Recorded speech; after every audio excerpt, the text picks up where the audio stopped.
So this video is showing us how to set up a polygraph activity in Desmos. No, it's not the kind of polygraph you might think of straight away, although that is tempting a lot of the time. It's actually like Guess Who for teachers.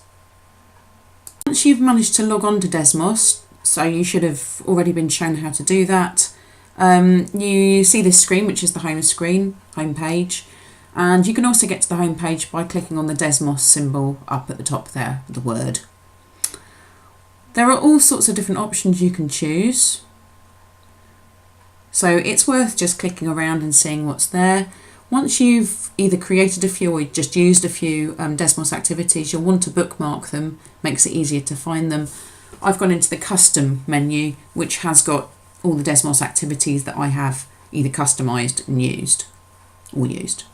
So we choose the polygraph option over on the top right. And the first thing we do is we name our polygraph. This can be edited later on, so it doesn't matter if you want to change it. And then what we see automatically is a screen that has a set of axes. And you might want to create a polygraph which has graphs on it. You can choose to get rid of your axes as well by clicking on that box there. We're not going to be creating graphs in this one, we're going to be importing images. So I've chosen to get rid of the axes because they won't work with this. And I'm going down to images. I've saved all the images already on my desktop.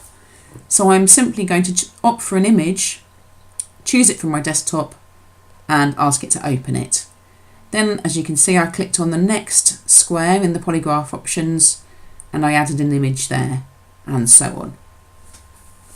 You don't have to go in order, you can add your images to any box that you want to.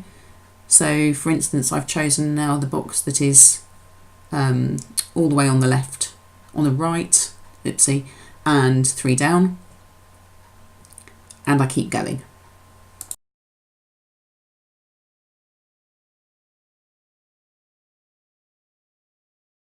So as you can see, we've nearly finished putting all our images into the polygraph.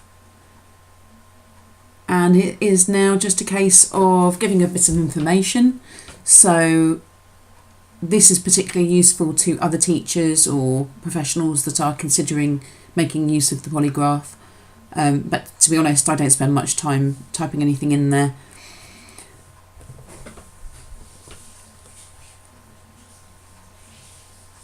Apart from clearly it seems like I am now.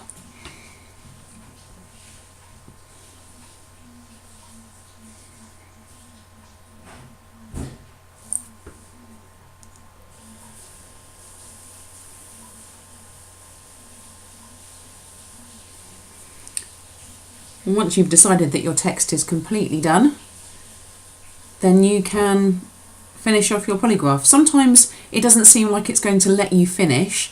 Sometimes you need to click off from the previous graph that you were on, or image in this case. But it just takes a bit of practice and calm breathing, and it lets you save your polygraph.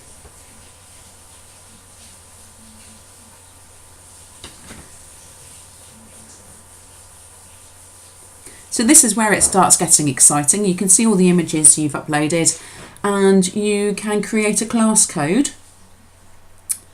So if you click on that option there, then you can see that it gets added to the dashboard. And then you can view the dashboard.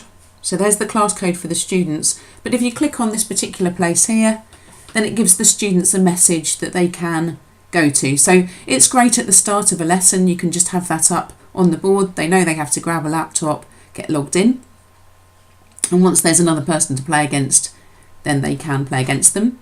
These are the messages that the student gets. It does refer to graphs, which is annoying, but we have contacted Desmos. They are considering how they can change that and are aware of the problem.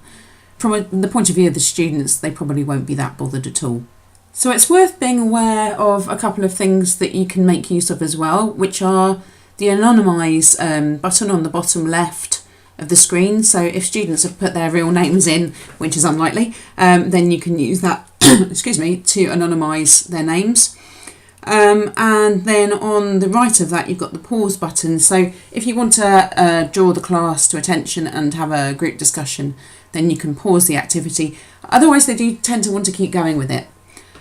You can also get rid of that part of the screen where you can look at students. And if you want to know more about it, there's that option at the bottom there that you can click on to learn more. So when a Desmos, a polygraph, has actually been done by the students, then it's going to look a bit like this. You'll have more information than this usually. I've got one polygraph that was completed by a couple of students, so it saves this information from the class and it shows the discussion that went on between two students, Sam and Mark, regarding some graphs that they were discussing. You can see the language there is developing and it is quite advanced in places.